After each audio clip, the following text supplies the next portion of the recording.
প্রিয় দেশবাসী, শিশু, কিশোর কিশোরী, তরুণ তরুণী, ছাত্রছাত্রী, নারী পুরুষ, নবীন প্রবীণ, আপনাদের সকলের প্রতি আমার আন্তরিক সালাম ও গভীর শ্রদ্ধা। আসসালামু আলাইকুম। শুরুতেই আমি দেশের সবাইকে শুভেচ্ছা জানাচ্ছি। দীর্ঘ 17 বছর পর একটি উৎসব মুখর, অংশগ্রহণমূলক ও শান্তিপূর্ণ জাতীয় নির্বাচন সফলভাবে সম্পন্ন করার জন্য এই নির্বাচনের মাধ্যমে জনগণ, ভোটার, রাজনৈতিক দল, প্রার্থী, নির্বাচন সংশ্লিষ্ট প্রতিষ্ঠান ও আইনশৃঙ্খলা বাহিনী সম্মিলিতভাবে একটি প্রশংসনীয় নজির সৃষ্টি করেছে। ভবিষ্যতে বাংলাদেশের নির্বাচন কেমন হওয়া উচিত, এই নির্বাচন তার একটি উৎকৃষ্ট উদাহরণ হয়ে থাকবে। প্রিয় দেশবাসী, বিগত 18 মাস আমার উপর অর্পিত দায়িত্ব নিষ্ঠার সাথে পালন শেষে একটি নির্বাচিত সরকারের কাছে দায়িত্ব হস্তান্তরের প্রাক্কালে অন্তর্বর্তী সরকারের প্রধান উপদেষ্টা হিসেবে আজ আমি আপনাদের কাছ থেকে বিদায় নেবার জন্য উপস্থিত হয়েছি। আজ বিদায়ের দিনে 5ই আগস্টের কথা স্মরণ করে আপনাদের কিছু কথা বলব। কি মহা মুক্তির দিন ছিল সেদিনটি, সে কি আনন্দের দিন। বাংলাদেশিরা দেশে বিদেশে যে যেখানে ছিল আনন্দে চোখের পানি ফেলেছিল। দৈত্যের গ্রাস থেকে তরুণ ছাত্রছাত্রীরা দেশকে বের করে এনেছে, দেশ মুক্ত হয়েছে। কিন্তু দেশ সম্পূর্ণ অচল। এই অচল দেশটিকে কিভাবে সচল করা যাবে সেটা ছিল সবার মনে। অভ্যুত্থানের ছাত্র নেতারা ঠিক করলো দেশকে সচল করার জন্য একটি সরকার লাগবে। সরকার গঠন ও চালাবার জন্য তারা আমাকে খবর দিল। আমি তখন বিদেশে, আমি দায়িত্ব নিতে রাজি না। তারা জাতির প্রতি কর্তব্য পালনের কথা বলে আমাকে রাজি করালো। 18 মাস পর এখন আমার যাওয়ার পালা। আমি আজ আমার কাজ হতে বিদায় নিতে আপনাদের সামনে এসেছি। আমাদের প্রথম কাজ ছিল দেশকে সচল করা। এটি ছিল সবচেয়ে কঠিন কাজ। যারা দেশকে লুটে পুটে খেত তারাই দেশের এই যন্ত্র চালাতো। তাদের একান্ত অনুগত লোকজন নিয়ে অভ্যুত্থানের সঙ্গে সঙ্গে সবাই পালিয়ে গেছে। বড় কর্তা পালিয়েছে, মাঝারি কর্তা পালিয়েছে, অন্যরা ভোল পাল্টিয়েছে অথবা আত্মগোপনে চলে গেছে। কেউ নানাজনের সুপারিশ নিয়ে আসছে, তারা অভ্যুত্থানের গোপন সৈনিক ইত্যাদি। সরকারের ভেতর যারা পালিয়ে যাননি তাদের মধ্যে কাকে বিশ্বাস করবেন, কাকে বিশ্বাস করবেন না, এটি মহাসংকট হয়ে দাঁড়ালো। যতই মৃতদেহের অঙ্গ প্রত্যঙ্গবিহীন দেহের সন্ধান আসছিল ততই তারা চিহ্নিত হচ্ছিল। সেই থেকে 18 মাস চলে গেছে। অবশেষে 12ই ফেব্রুয়ারি আসলো। 1.5 যুগ পরে দেশে একটি জাতীয় নির্বাচন এবং ব্যাপক সাংবিধানিক পরিবর্তনের জন্য সর্বসম্মত জুলাই সনদের উপর গণভোট অনুষ্ঠান হলো। এই নির্বাচনে উৎসব মুখর পরিবেশ, দেশের সর্বত্র একটা ঈদের পরিবেশ ছিল যা আমাদের ইতিহাসে স্মরণীয় হয়ে থাকবে। এই প্রতিদ্বন্দ্বিতামূলক নির্বাচনে যারা জয়ী হয়েছেন তাদের আমি অভিনন্দন জানাচ্ছি। যারা পরাজিত হয়েছেন তাদেরকেও আমি অভিনন্দন জানাচ্ছি। হার জিতেই হলো গণতন্ত্রের সৌন্দর্য। যারা জয়ী হয়েছেন তারা মোট ভোটের প্রায় অর্ধেক পেয়েছেন। যারা জয়ী হতে পারেননি তারাও মোট ভোটের অর্ধেক পেয়েছেন। যারা জয়ী হতে পারেননি তারা এই জেনে আশ্বস্ত হবেন যে প্রায় অর্ধেক ভোটার আপনাদের উপর আস্থা রেখেছে। আগামী দিন নতুন সরকার দায়িত্ব গ্রহণ করবে। এর মাধ্যমে আমাদের 18 মাসের দায়িত্বের সমাপ্তি হবে। 24শে জুলাই মাসে বাংলাদেশের মানুষ এক অভূতপূর্ব অভ্যুত্থানের মধ্য দিয়ে তাদের মুক্তি, আকাঙ্ক্ষা ও মর্যাদার দাবি উচ্চারণ করেছিল। সেই সময় দেশ একটি গভীর রাজনৈতিক, অর্থনৈতিক, প্রাতিষ্ঠানিক ও মানবিক সংকটে নিপতিত ছিল। রাষ্ট্রযন্ত্রের উপর মানুষ আস্থা হারিয়ে ফেলেছিল। গণতন্ত্র হয়েছিল ধূলিসাৎ, ভবিষ্যৎ ছিল অনিশ্চিত।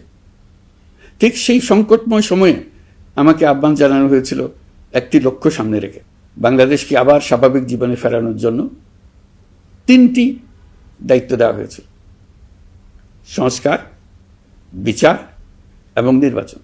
আমি ও আমার সহকর্মীরা সবাই আমরা সেই অঙ্গীকার রক্ষার চেষ্টা করে গেছি।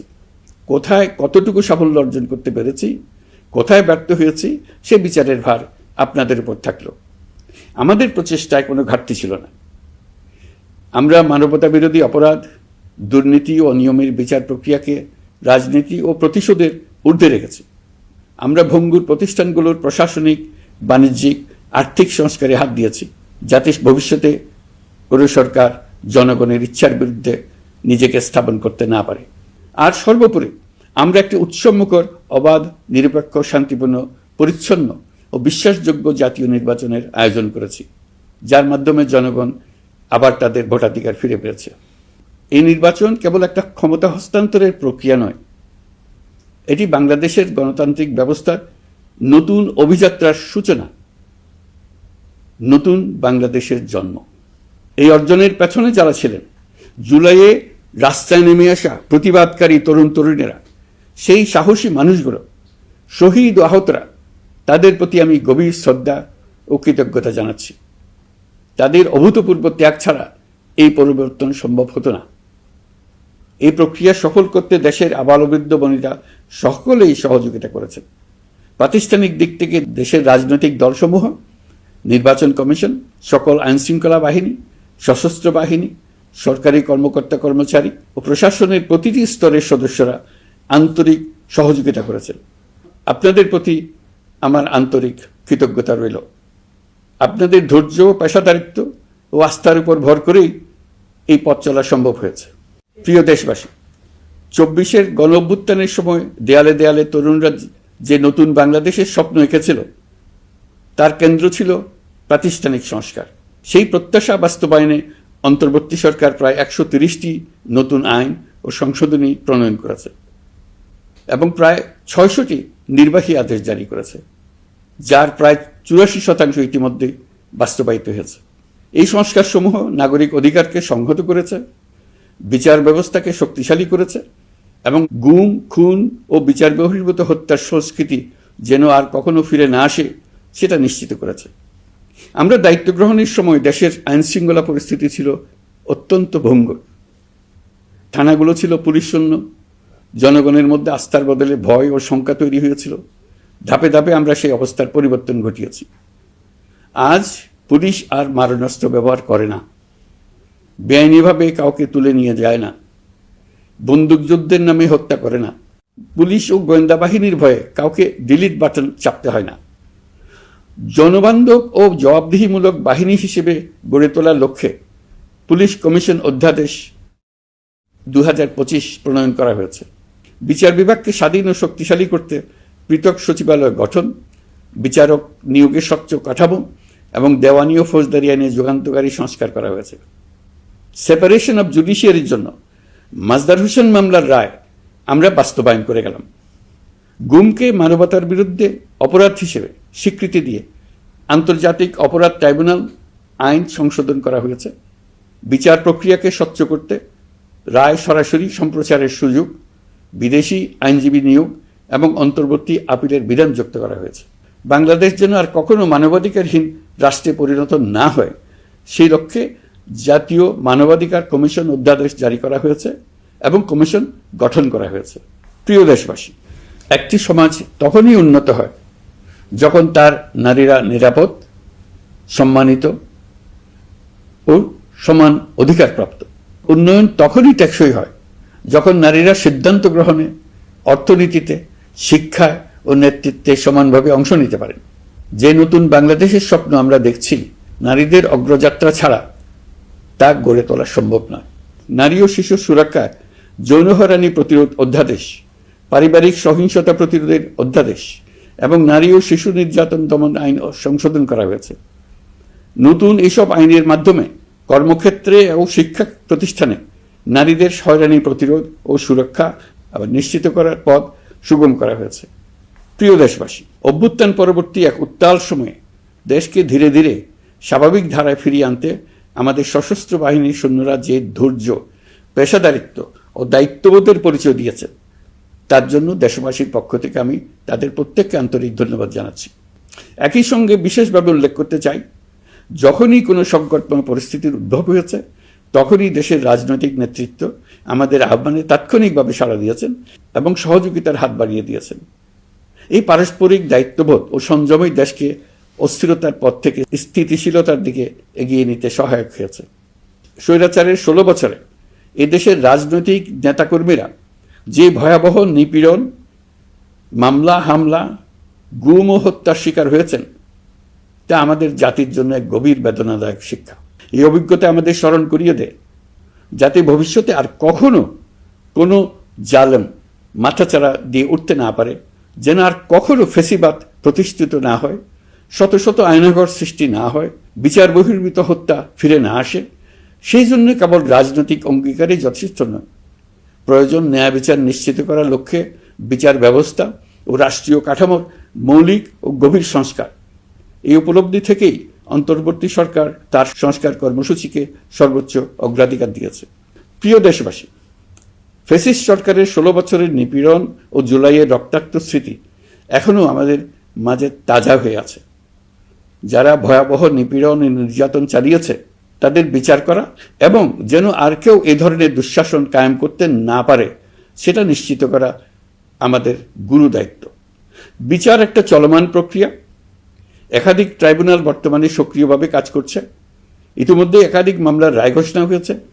আন্তর্জাতিক অপরাধ ট্রাইব্যুনালে ফেসিবাদের সময় দেশে যে গুমের সংস্কৃতি গড়ে উঠেছিল, সেই ভয়াবহ মানবাধিকার লঙ্ঘনের বিচারও শুরু হয়েছে। বেশ কিছু মামলার বিচারিক কার্যক্রম এখন শেষের পথে। আমরা আশা করছি আগামী দিনগুলোতেও বিচারিক প্রক্রিয়া অত্যন্ত নিরপেক্ষ ও স্বচ্ছতার সঙ্গে এগিয়ে যাবে। প্রিয় দেশবাসী, অন্তর্বর্তী সরকারের সবচেয়ে বড় অর্জন জুলাই সনদ, যার ভিত্তিতে গণভোটে বিপুল সংখ্যাগরিষ্ঠতায় তা বাস্তবায়নের সিদ্ধান্ত দিয়েছে দেশের মানুষ। জুলাই সনদের বাস্তবায়ন হলে ফেসিবাদ ফিরে আসার পথগুলো চিরতরে বন্ধ হয়ে যাবে। আশা করব এটা নির্ধারিত সময়ের সীমার মধ্যেই বাস্তবায়ন হবে। অন্তর্বর্তী সরকারের ছোট বড় ভালো মন্দ অনেক কথা ভুলে গেলেও জুলাই সনদের কথা জাতি কখনো ভুলবে না। এই সনদ রচনা এবং গণভোটে পাশ করানোর জন্য আমি সকল রাজনৈতিক দল, সামাজিক সংগঠন, অধিকার রক্ষা প্রতিষ্ঠান যারা অক্লান্ত পরিশ্রম করেছে তাদের সবাইকে আজ অভিনন্দন জানাচ্ছি। এই নির্বাচনে প্রথমবারের মতো প্রবাসীদের ভোট দেওয়ার সুযোগ সৃষ্টি করা হয়েছে। যখন একজন ভোটার গর্ব করে এই নির্বাচন ও গণভোটে ভোট দেওয়ার অভিজ্ঞতা সোশ্যাল মিডিয়ায় বলে, তখন একজন নাগরিক হিসেবে আমি আনন্দ ধরে রাখতে পারি না। আমি আশা করি এই প্রক্রিয়ায় ভবিষ্যতে আরও অনেক বেশি প্রবাসীরা নিশ্চিন্তে অংশগ্রহণ করতে পারবে। প্রিয় দেশবাসী, আমরা দায়িত্ব গ্রহণের সময় অর্থনীতি ছিল বিপর্যস্ত, ব্যাংকিং ব্যবস্থা ভেঙে পড়েছিল, অর্থ পাচার ছিল লাগামহীন। আমরা রাজস্ব ব্যবস্থাপনা, করনীতি, মুদ্রা ব্যবস্থাপনা, আর্থিক খাতে কাঠামোগত সংস্কার এনেছি। তলাবিহীন অর্থনীতি আমাদের জন্য রেখে গিয়েছিল আগের ফেসিবাদী সরকার।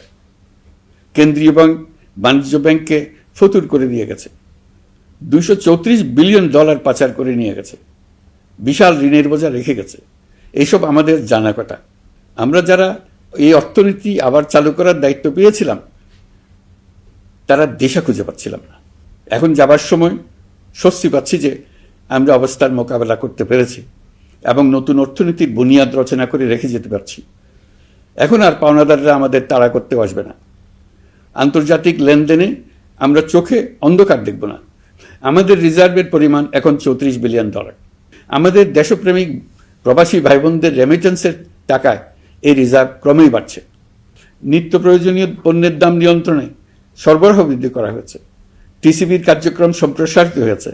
বাজার তদারকি ও মজুতদারির বিরুদ্ধে কঠোর ব্যবস্থা নেওয়া হয়েছে। এর ফলে খাদ্য মূল্যস্ফীতি উল্লেখযোগ্যভাবে কমেছে। শ্রমিক অধিকারকে মানবাধিকারের অংশ হিসেবে বিবেচনা করে আন্তর্জাতিক শ্রম সংস্থার গুরুত্বপূর্ণ কনভেনশনসমূহ অনুসমর্থন করা হয়েছে, যা কর্মক্ষেত্রে শ্রমিকের নিরাপত্তা ও মর্যাদা নিশ্চিত করবে। যুগান্তকারী নতুন শ্রম আইন প্রণয়ন করা হয়েছে। প্রবাসীরা আমাদের অর্থনীতির প্রাণশক্তি। তাদের সুরক্ষা ও কল্যাণে আইন সংশোধন, বিদেশে আইনি সহায়তা, নতুন শ্রম চুক্তি এবং দক্ষতা উন্নয়ন প্রকল্প গ্রহণ করা হয়েছে। বন্দর ব্যবস্থাপনা ও বিনিয়োগ কাঠামোতে আমূল সংস্কারের মাধ্যমে ইউরোপীয় সর্ববৃহৎ বিনিয়োগ সহ একাধিক কৌশলগত প্রকল্প এগিয়েছে।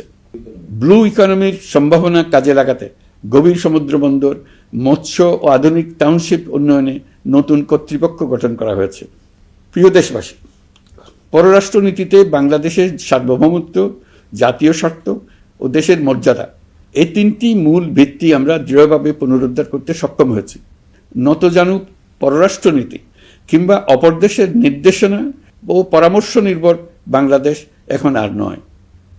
আজকের বাংলাদেশ নিজের স্বাধীন স্বার্থ রক্ষায় আত্মবিশ্বাসী, সক্রিয় ও দায়িত্বশীল।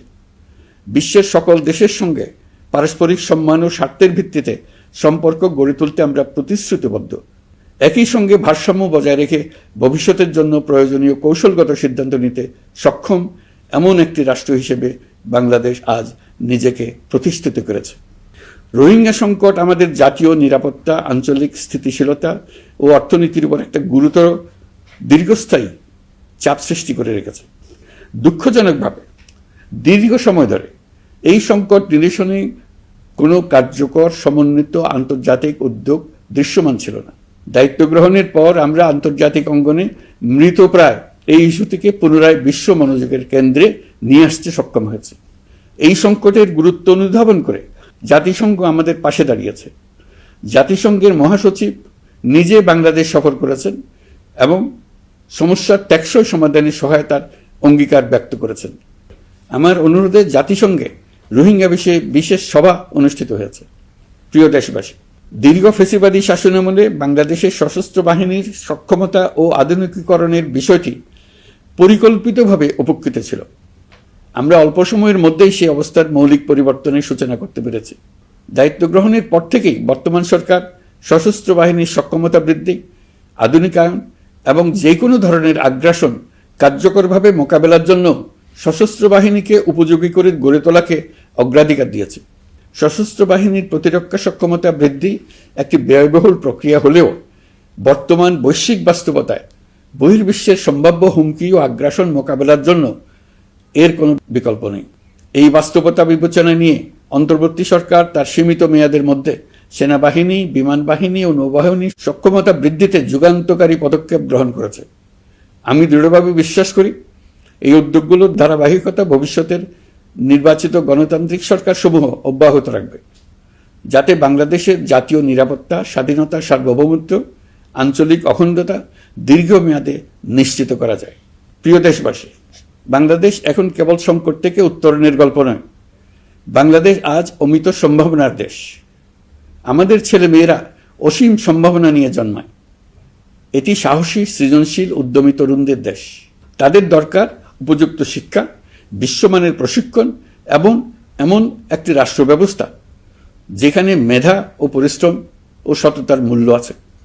সারা বিশ্বে অর্থনৈতিক কর্মকাণ্ড পরিচালনায় প্রতি বছর বিপুল সংখ্যক দক্ষ, কর্মঠ, শৃঙ্খলাবদ্ধ কর্মীর প্রয়োজন তৈরি হচ্ছে, আর বাংলাদেশে আছে কর্মক্ষম বিপুল তরুণ সম্প্রদায়। আমরা যদি এই বৈশ্বিক চাহিদা পূরণে উপযুক্ত পদক্ষেপ গ্রহণ করি, তাহলে জাপান, কোরিয়া, মধ্যপ্রাচ্য, ইউরোপ, উত্তর আমেরিকা সহ সবাই চাইবে বাংলাদেশের তরুণ তরুণীদের শ্রম, মেধা ও সৃজনশীলতা ব্যবহার করতে। আমরা হয়ে উঠতে পারি তাদের জন্য পছন্দের একটা নির্ভরযোগ্য, দক্ষ জনশক্তি সরবরাহকারী দেশ।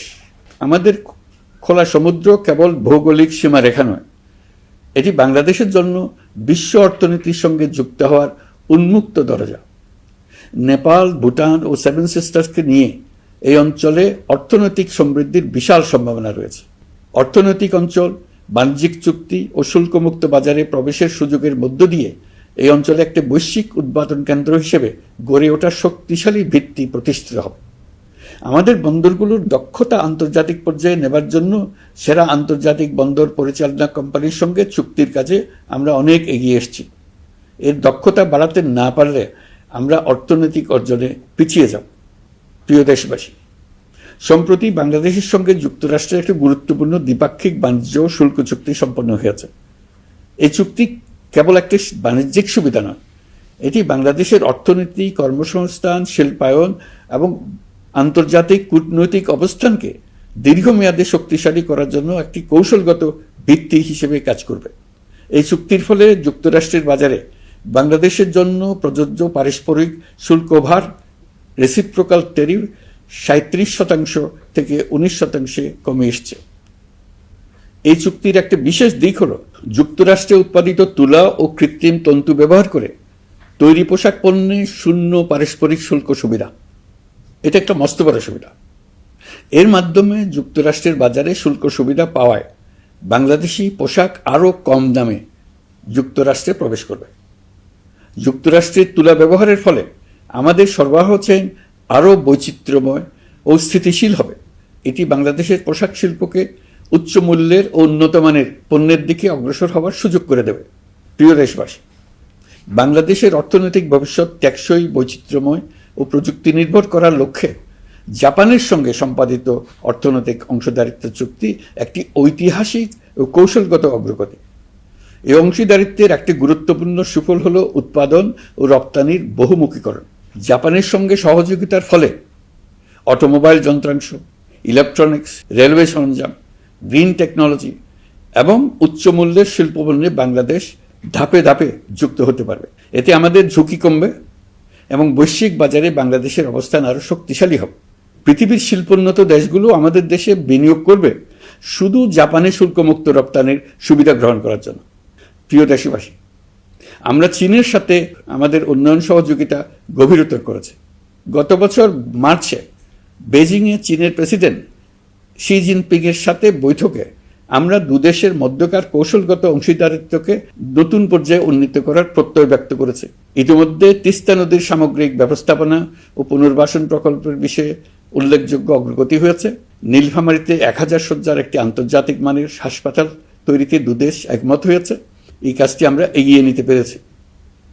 আমরা এমন একটি বাংলাদেশ গড়ে তুলতে চাই যে বাংলাদেশ শুধু স্বল্প মূল্যের শ্রমনির্ভর অর্থনীতি নয়, বরং দক্ষতা ও প্রযুক্তি ও মূল্য সংযোজন ভিত্তিক অর্থনীতিতে রূপান্তরিত হবে। তবে আমি স্পষ্টভাবে বলতে চাই, এই সম্ভাবনা বাস্তবে রূপ নিতে হলে 3টি বিষয়ের কোনো বিকল্প নেই: শিক্ষা, প্রশিক্ষণ এবং সততা। অতীতে রাষ্ট্রীয় ব্যবস্থাপনায় সীমাহীন দুর্নীতি, অসততা, অনিয়ম ও জালিয়াতিকে উৎসাহিত করা হয়েছিল। সেই সংস্কৃতি আমাদের পেছনে টেনে রেখেছিল, আমাদের বিশ্বাসযোগ্যতা ক্ষুণ্ণ করেছিল। নতুন বাংলাদেশকে সেই পথ থেকে সরে আসতে হবে। আমাদেরকে প্রতিজ্ঞাবদ্ধ হতে হবে নিয়ম মানায়, প্রতিশ্রুতি রক্ষা, মান বজায় রাখা, রাষ্ট্রের প্রতিটি স্তরকে দুর্নীতিমুক্ত করায়, স্বচ্ছতা ও দায়বদ্ধতা নিশ্চিত করা। প্রিয় দেশবাসী, আমরা শূন্য থেকে শুরু করিনি, শুরু করেছি মাইনাস থেকে।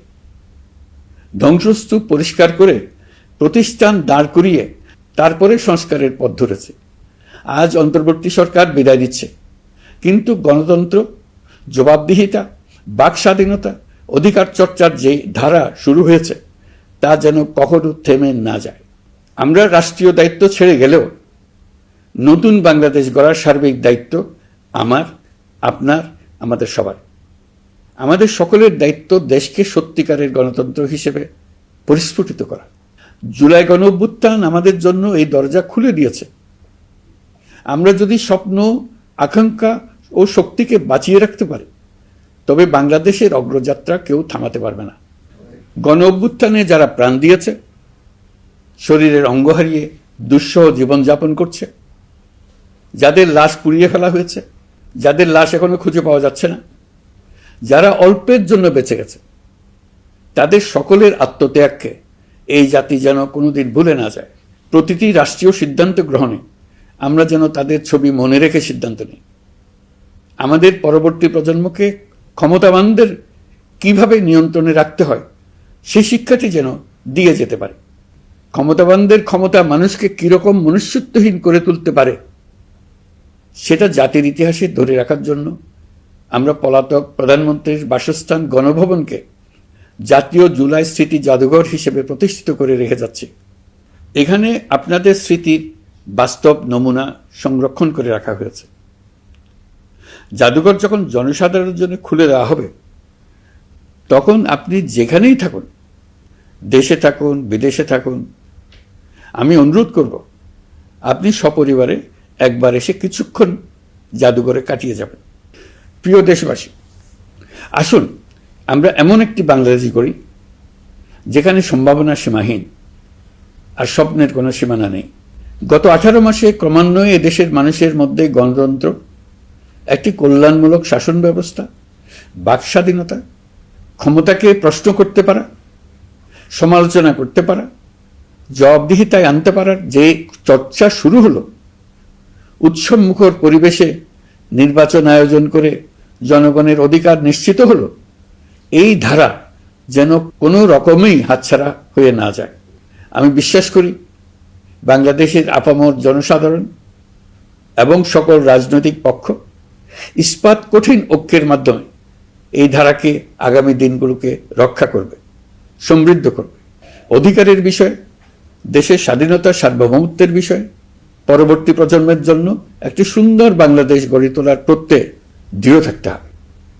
দলমত, ধর্ম, বর্ণ, নারী পুরুষ নির্বিশেষে সবাইকে আহ্বান জানাই একটি ন্যায়ভিত্তিক, মানবিক ও গণতান্ত্রিক বাংলাদেশ গড়ে তোলার সংগ্রাম অব্যাহত রাখতে। এই আহ্বান জানিয়েই আমি অত্যন্ত আশাবাদের সঙ্গে আজ আপনাদের কাছ থেকে বিদায় নিচ্ছি। দেশের শিশু, কিশোর কিশোরী, তরুণ তরুণী, ছাত্রছাত্রী, নারী পুরুষ, নবীন প্রবীণ, আমার দায়িত্ব থেকে বিদায় নেবার এই প্রাক্কালে আপনাদের সকলের প্রতি আন্তরিক ধন্যবাদ জানাচ্ছি। আমার জন্য দোয়া করবেন। মহান আল্লাহ আমাদের সকলের সহায় হন। আল্লাহ।